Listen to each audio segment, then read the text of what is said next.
Hey guys, Lenny here, exercise physiologist from Adapt Movement Plus. Today I wanted to go through the 3 different methods of core training, how to know how to get the best bang for training your core and how to effectively train it and all the different ways you can train it. We're going to make this super simple and easy to understand and not overcomplicate it.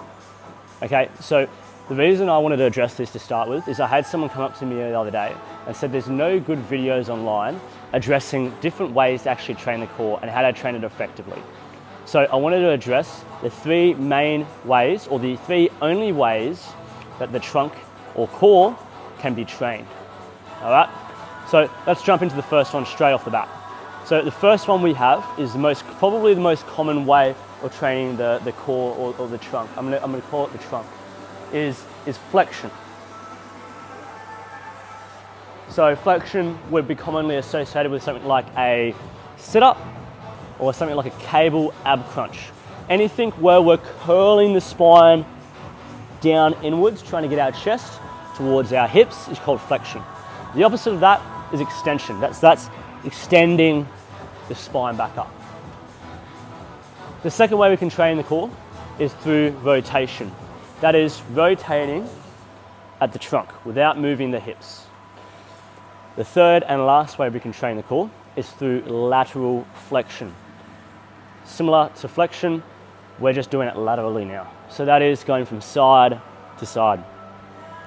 That's the 3 only ways you can train the core, and depending on which way we train it and the angles we're training it at, we can target different muscles, but overall there's going to be a lot of muscles recruited throughout those 3 different movements, and it is very difficult to specify or isolate a particular muscle around the trunk or core.